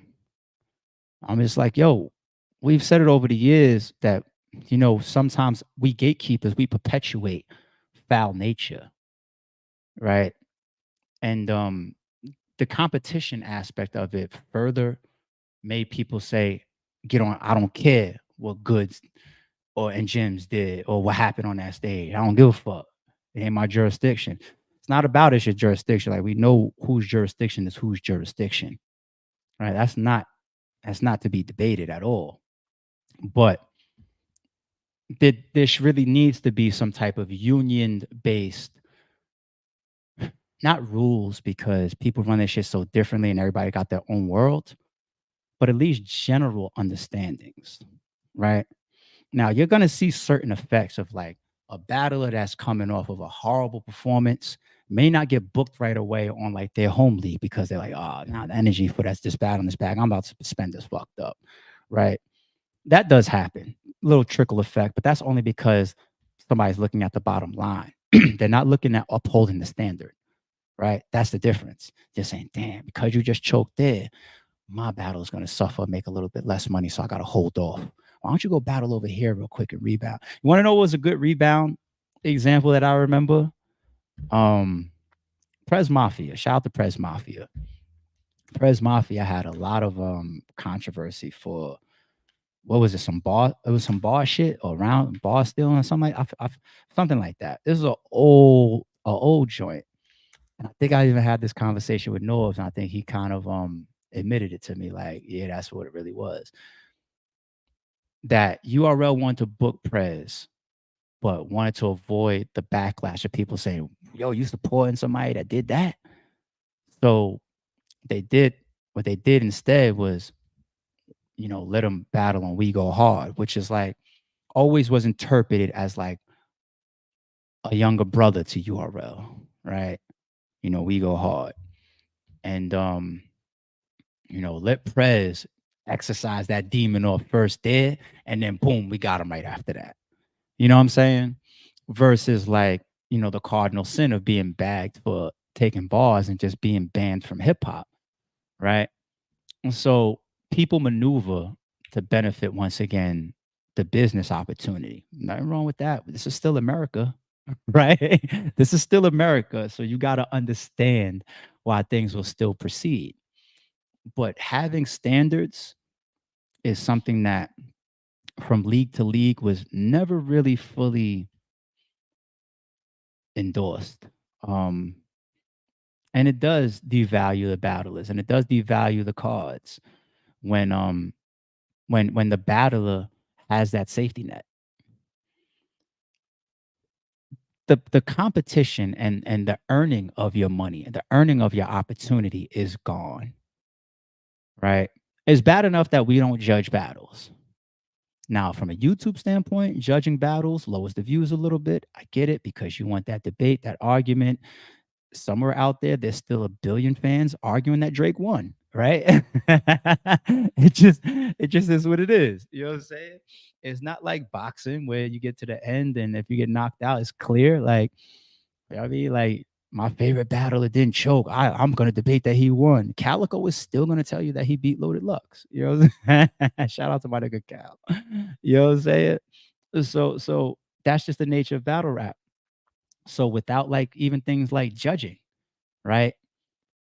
The repercussions though, to even embark on business or to get an opportunity or to land on another card between the leagues is there's no enforcement.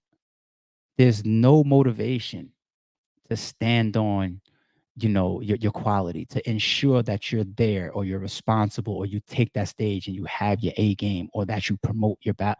There's no standard between leagues because a battler could fuck up and violate all types of things to just devalue a card or devalue a promotion or devalue a battle here and then tomorrow be booked here, right? And if the fans see that and if the fans start to strike that, once again, people respect money. Certain people only respect money and violence. That'll be something that would make leagues adjust to. That would make leagues adjust. And you'd be like, oh, no, no, no, no. I can't just try to put this guy on the card after he stole a bag over there or choked over here or no showed over there or just did all the right business, but just had a bad performance over here. I can't put that person on my platform. You know what I'm saying? So, the standards lacking is it's just another piece of it. There's a lot of call outs. of the pros and the cons of why the ship seems to be sinking. But there's a lot of ways to actually spin the Titanic. I just got to be willing to apply those changes. You know what I'm saying? Hold on one second, y'all. All right, let me get to a couple supers. AK, what's good, homie? Appreciate you as always. Gifted on the channel. It's the homie right there. You held battlers accountable and they fumbled the bag. I did my best. Shout out to the members in the building. Yeah, I did my best to try to hold people accountable. I did my best. I wasn't perfect. You can't be perfect at anything, but I think I did a decent job at that. But fumbling a bag is something people can get away with based on the last topic that we just said. And then there's also a lot of times where people don't even realize how much money they're taking out of their own pocket. Like, imagine if every time you took the stage, you gave an A+ performance and you had one of the major leagues behind you.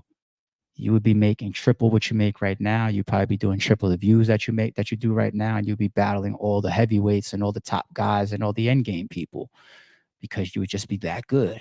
You know what I'm saying? Like one of the last times I seen that level of quality and consistency, and then also had the backing, was probably like B Dot. I don't remember a round that I don't like from B Dot. I don't remember watching a battle and feeling like B Dot shorted the fans, or didn't really sit down and prep with the intentions of his A game. You know, I remember every time seeing every single bar that man rapped had passion behind it. You know, that man deserved a lot more than the industry or the culture gave him, to me. And he's not the only one. He's just an example that comes to mind because people take deposits with no intentions of showing up. People know in the back of their head, you could tell, like, I don't give a fuck about this battle. And it changes. Like, if you're the league that's offering, a top tier $2,000 and you're asking like, yo, just show up and give me 90-second rounds or whatever, like, even the business isn't set up for him to really care or give it A+ performance. Now I could blame the battler for taking that battle in the first place. But battle rap is an arena to hustle in. It's an arena to get money in. And anytime you provide opportunity to hustle, battlers are like water. They're going to find the crack eventually. You see what I'm saying? So certain leagues and certain league owners, certain contracts, certain battles, certain matchups, certain opponents, certain calls, certain situations are nothing more than providing the crack, and the water's going to find it. You know what I'm saying? So,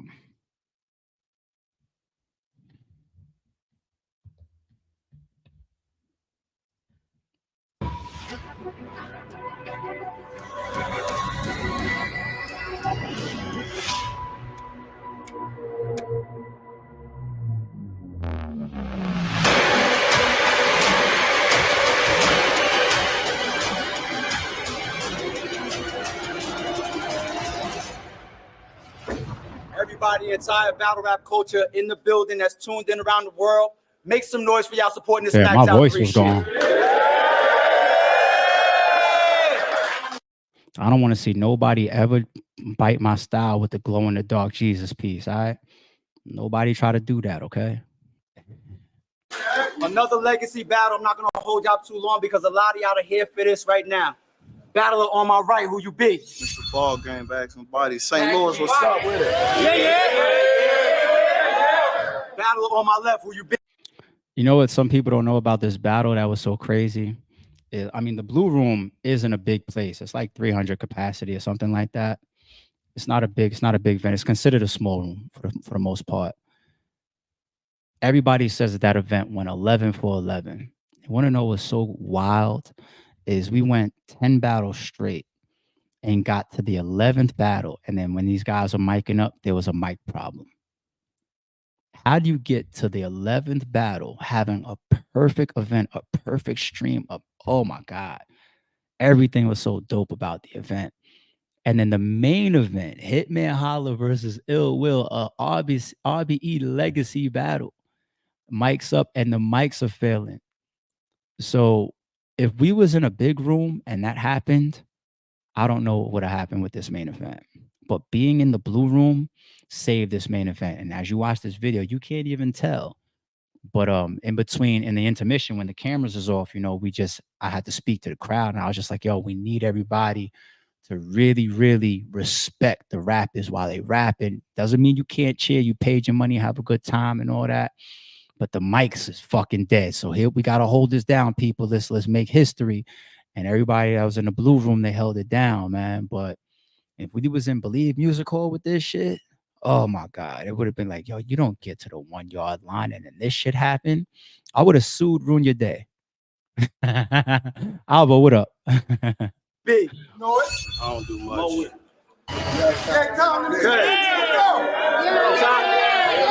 Top of the first. Will, it's on you. Let's go.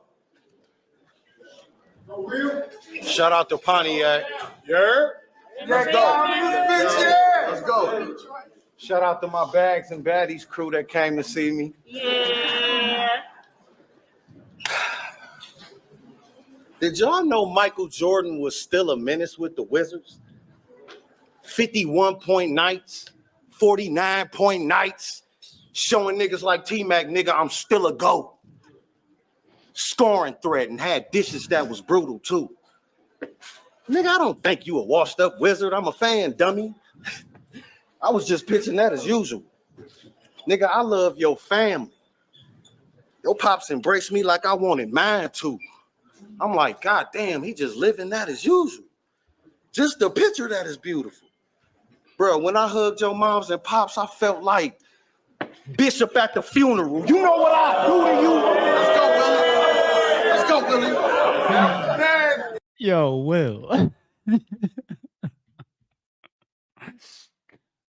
And if Will starts a battle or a round with that tone, you gotta know something is coming. His charisma, his stage presence, his I called it pivoting plenty of times. His ability to at a split second just change from comedic to dead serious. I'll kill you and everybody around you, and it be believable. Will has that. He's one of the rare people that has that capability. Like all of this setup, and then the Bishop. I can't stand this nigga. So You know what I do to you? You act like we hardly fight. Yeah. I ain't the party type. This knife, I'll stab you in the back and knock off your bodyguard. It's Steve Harvey wife. Turn who? Serve who? Burn who? Okay, you missed the max out. And I respect all of the accolades that you earned too. But I done had this culture in a chokehold so long that it turned blue. Hey, they said, let's go.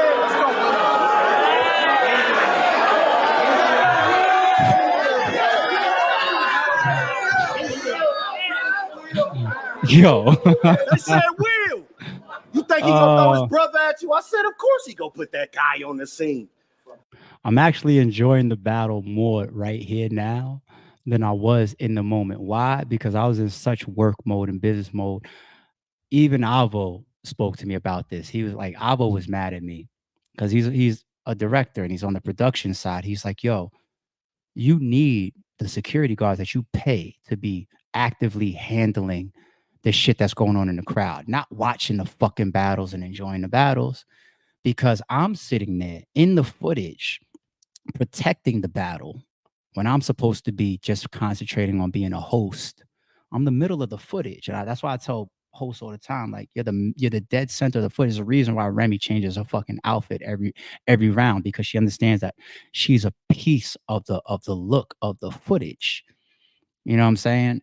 And that's why I even see people say, like, yo, we still want to see you host the full circle, stand in the middle. It represents something. It looks like something. It changes the vibe. And here I am in the first round protecting the battle, because you got the Nimrods as always with their cameras and their phones up and all that shit. And we're here conducting business, got a stream running, everything. People are actively bootlegging in the building. You know what I'm saying? And I shouldn't have to be on camera doing that shit. Oh, quick event. My bad. I hate to see another hitman little brother die in the I mean, it's cool with me. It's cool with me. Just keep it a friendly tone. I know you in the zone, but don't push Will to hit show. You ain't Quincy Jones. You know what I'm saying?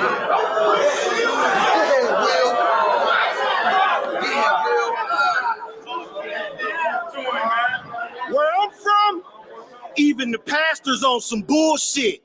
Evil flesh, BMF. They selling dog out the pulpit, cruise shit. Yo, what's wrong with this think nigga? I'm doing? I'm just lifting knees, stepping in all black. I'm Mr. Deeds. You done threw ball game behind bars. Don't touch me, Will. Yeah, Will. Don't touch me. So what you think I'm doing? I'm just lifting knees, stepping in all black. I'm Mr. Deeds. Y'all done threw ball game behind touch bars. me again. Don't touch This me, the Will. prison league. I heard. I remember there was a funny moment with that one time in the battle. It was Jim's. It was Jim's when he was battling Averb. If you look at, I think Jim's is second round or between first round, second round. Like as he was battling, he used me in the ball and he like pushed me or touched me or something like that. And as the next round was starting, I said, yo, touch me again, I'll kill you. Right. But the way it came through in the fucking audio is hilarious.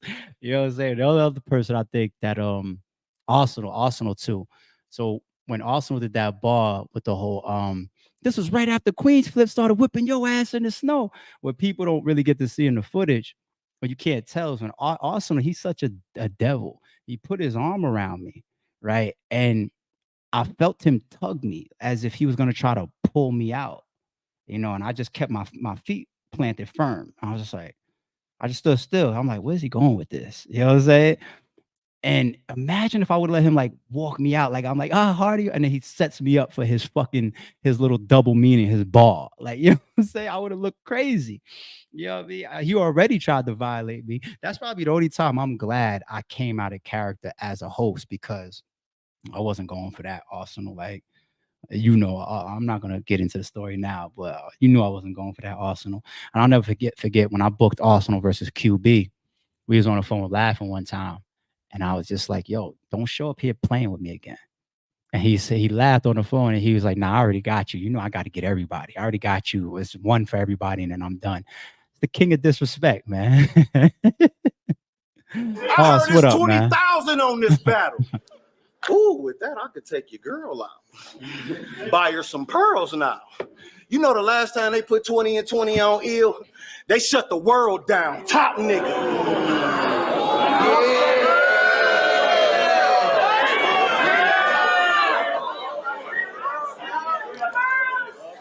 Top nigga. Who won this battle? But they battle? just hate to say Will. Oh, I who was won this made to first stay round? real. The Mac next to your bean and ribs. This a Labor Day meal. I'm thinking I'm crazy, bro. I'm thinking I'm crazy, bro. I'm thinking about locking this class down like Crazy Joe.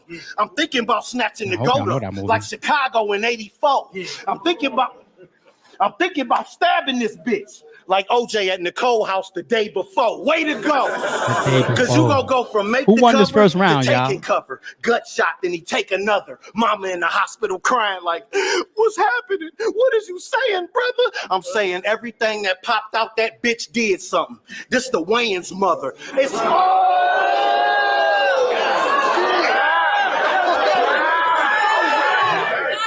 Oh my God. How did that bitch did something? Yo, what is wrong with him? That bitch did something. Look at y'all, It's the Wayne's mother. Will yeah, 30, Hitman. I got the Clear, best Will. toast. You think you gonna beat me with the best quote until the next shot make it to where you can't holler. It's strep throat. Okay, my mission. Okay. My mission is genuine. My mission is genuine, and the heat is continuing. My mission is genuine, and the heat is continuing. You know how many times I could have died in the hood and been in the same position as Kenny in? My evil intention and scheming and menacing is leading millenniums. If he humming some beef with a goat, it's a wrap. Nigga, we eating with Indians. We eating. Who's a better performer? Holla or Will? Who's a better performer? We eating with Indians. We even Dominican. Because we cut, slice, slash attire. The baby will stop holler before it start. It's a pass up. Nigga, is you real or what? Because I don't feel you tough. Steel is tough. It's crazy. You went from swimming with dolphins to fucking with eel. Now the doctors gotta seal you up. On the real, you fuck. Don't throw no signs in my face. I don't do rags. I just cook fags. Glock in the book bag. Stuffing 30 and a 19. I mean, it's legal, but it's gonna look bad. The timing is not bad now. Let's go,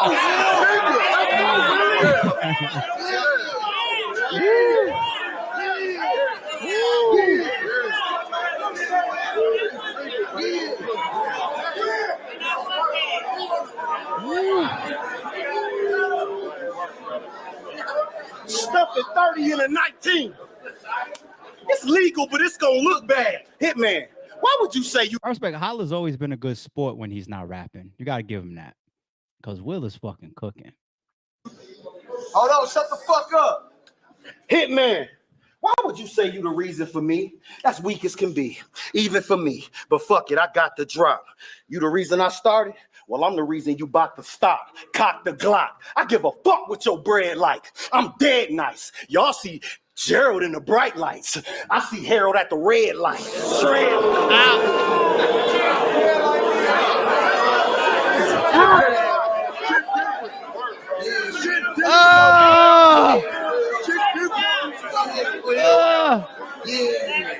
Dirty shit.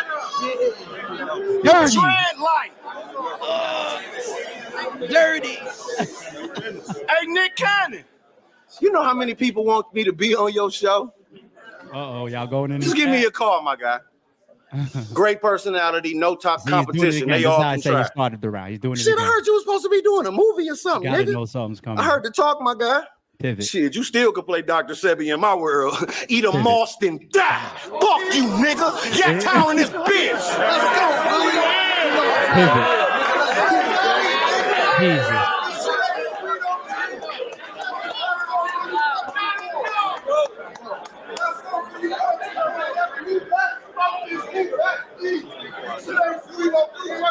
Hold it down, y'all. Good shit. Appreciate y'all. Good shit. Watch this.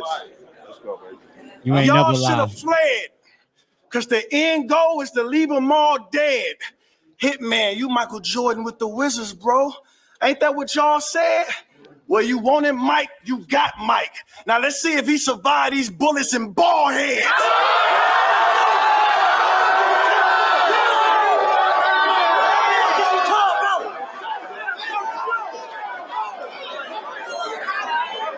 That's the way to land out the gate.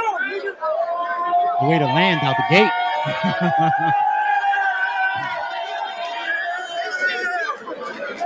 Playing off of the face off. 99.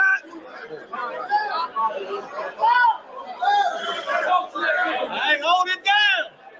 Let's see if he survived these bullets and ball heads. 99.9% of you clowns are cowards. I've been locked in the dungeon, but now I'm ready to wow for hours. St. Louis, I got a new challenge. What? The first nigga that punch Will get $1,000.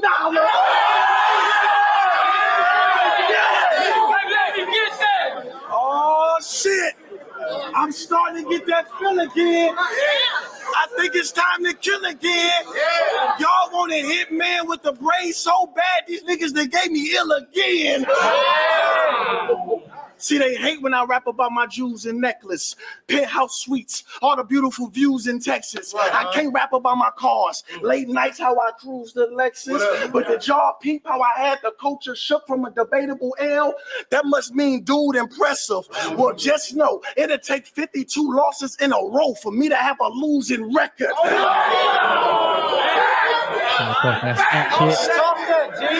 I thought that stat shit. Motherfucker with his numbers, right? Stop telling me what he. Hey, chill out. Stop telling me what he did on Max Out 2. Because his last opponent was ass. And I'm sicker. You remember what I took off that showroom floor? Exactly. So do I look like a jag type of nigga? I got stock. I got stock in RBE. So this was a business move. I just don't want y'all to think that I think Will a challenge. But ARP, how you expect me to run a company, sell the fight, and build the talent? about to find out when you do your part. Shout out to Black Somebody. Shit, we see right now how hard that shit get. How you expect me to run a company, sell the fighter, and build the talent? I should have been sent you an invoice. Just sit back and think on why you owe it. Maybe because 10 years ago, I was a vital piece to your career. He ain't even know it. See, the culture take me for granted, but y'all know how many stars I done changed? 10 years ago, I boycotted Summer Madness 3, and they decided to call it bars over names. See, I was the biggest name in that movement. The rest was still on the rise, but me boycotting that allowed them to book him. Don't that sound like I'm a blessing in disguise?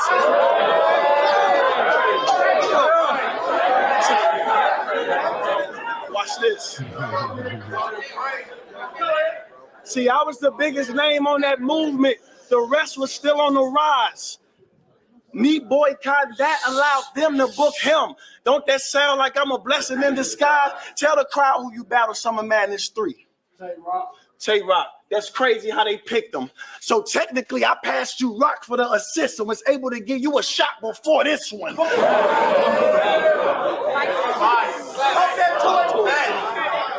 I've been helping out these battle rappers my whole career, but now I'm starting to regret this shit, because y'all be praising them for reaching the ball, but got the nerve to talk down to the nigga who set this shit. This a lane now.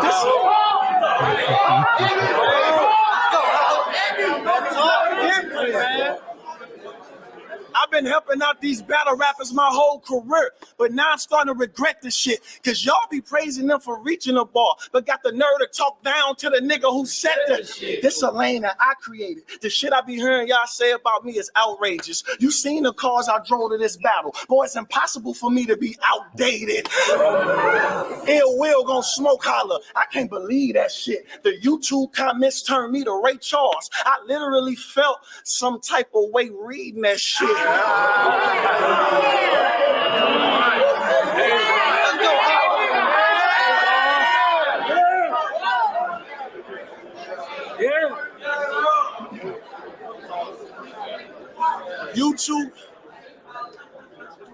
YouTube comments turned me to Ray Charles. I literally felt some type of way reading that shit.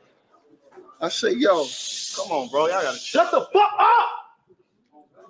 Will just be careful, because this is not really the correct setting to try me at. I end up smoking Will, then Mac Myron to die right after you. Oh, he a copycat. See, all it takes is the wrong look and Av. I'll be back with a Desert Eagle or 2 trays. Either way, I'll be ready to fire birds on any hood in Pontiac.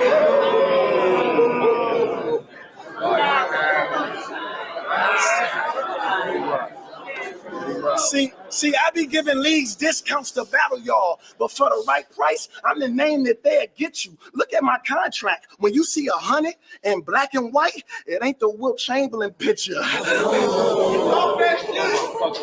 See, that I know that's why they say I'm Hollywood, but fuck it, I'm a ride again.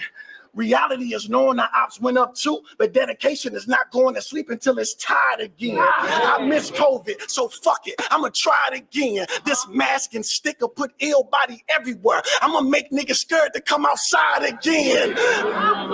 Man, I ain't like none of them niggas. Watch your mouth and hurt. Boy, I got a Glock on me now. Holla, not up here. Well, if I punch him, I bet you I make him not up here. Hey, Will, you cool, your level is just not up here. Walk in any room, get the trip, and I strike a lot of fear. People standing up yelling, man, we gotta get out of here. They ain't search me. Imagine what I got in here. That's your last warning before you get shot in here. Are you feeling lucky? Fuck it. Play a slot in here. And I'm gonna send you right up to Pat. Don't be a volunteer. Let's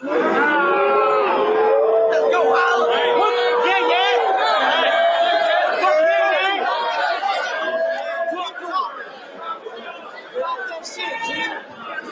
I'm talking. I know. Talk to him. Yo. Yo. Hey, hold it down. And I'ma send you right up to Pat. Don't be a volunteer. See, the culture don't treat me fairly, but fuck it. I ain't got time to pout. Because when you're the franchise player, they never give you the benefit of the doubt. I get the LeBron treatment, and it's probably because I don't act formal. But y'all will give me a C- off a 30-point performance because I've done this shit so much it seemed normal. But I don't need no, but I don't need no, but I don't need, but I don't need no, but I don't need no pity party. Y'all can keep y'all sympathy votes because I know I get crazy with the words. So fuck y'all. And besides, I only allow the ladies to grade me on the curve. The best to ever put these words together. Shit, I might be. With God as my witness, I bet you he won't strike me. Who said this was a dangerous battle? Man, fight me. Y'all know I don't drink, so me dying behind the wheel is less likely. If you ever see me loading this Mac up run, I wear sweats all day. I don't slack up none. Give me space, nigga, back up some. It's 10 of y'all, 100 rounds. It's gonna last me to back up come. I like the I don't slack up none. Any city, I like any city, any island, any country, any state, you can't fuck with me nowhere. I know you don't think Shoker, you had the nerve to bring up my pops at the face off. Why would you go there? Hey, Big Gerald, is he one of your favorites? No, sir. Even Will laughing at that.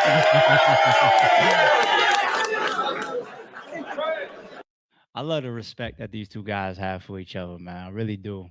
I mean, you could see it in the face of how competitive they were, but there was a line of respect. This battle was one that RBE did where we can prove amongst each other, and they proved to each other as well, that you could still have an exciting battle, a big battle, an intense battle, a top level competitive battle, without it being, the super grudge. Like, let's say, like a face off like Cassidy and Hitman. You know what I'm saying?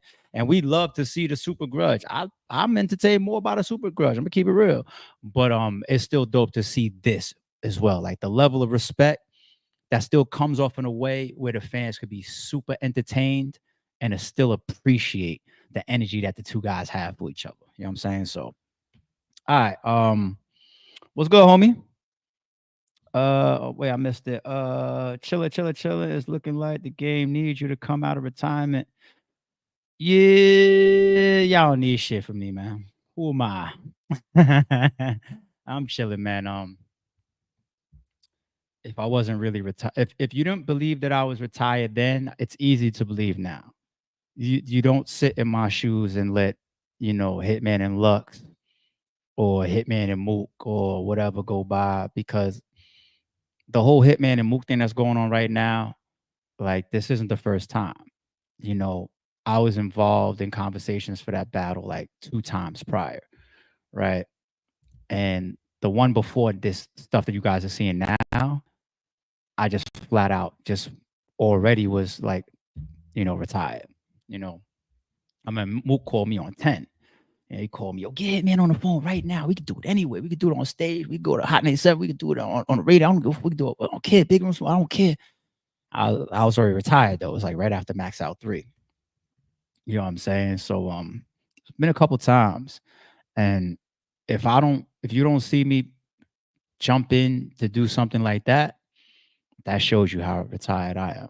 You know what I'm saying? And anybody that caught this earlier part of the stream, then you even loan to see how like I could be passing on something that align my pockets and instead be trying to help a different platform do it. You know what I'm saying? And then after that, even try to help the battlers do it. You know what I mean? So, it just is what it is. But nah, I'm so happily retired, homie. You know what I'm saying? But I'm still a supporter in many, many ways. And some of you guys already know that. And sometimes you guys even hear that, whether you were supposed to know or not. You find out like, oh shit, this nigga ARP is involved in shit still. It don't benefit me, so to speak. But all right, I'm gonna say this. I think it was dope. We're almost at 2 hours. I told y'all when we started the stream that we was gonna talk about a lot. And I think that we did. I think I gave y'all a lot of topics. I think I gave y'all a lot of angles and insight. We kept it very positive. We addressed some things. I think it was all positive energy that I think this live was for. And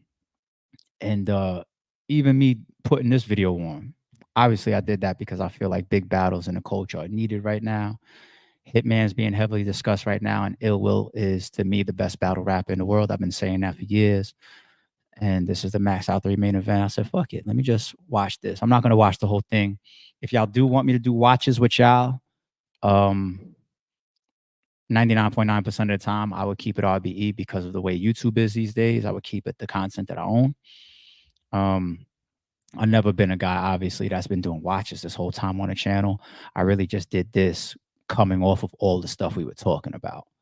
But if y'all want me to do more watches every once in a while, maybe I will. You know, I could do some of my favorite rounds, some of my favorite battles, some bad battles. I can also do joints where, you know, I'm talking about the battles and I'm pausing and I'm giving you behind the scenes insight to certain things that's happening, or how the battles were set up, or what happened before and what happened after. I got stories for days in battle rap, man. I got like 13 years worth of stories in battle rap. You know what I'm saying? So maybe I'll do some watches with y'all, but all right, I'm about to go put the game on. Come on, Wolves. I want to see y'all come back. I want to see Ant-Man make it to the finals. I'm gonna go enjoy the game. Pour me up a glass of wine. Everybody keep enjoying your Memorial Day weekend. Stay safe. You know what I'm saying? Drink responsibly, drive responsibly, party responsibly. Enjoy yourselves, y'all. Hope y'all enjoyed this stream, and we will be back ASAP. All right, y'all? You know, sorry it's true. I'm out of here.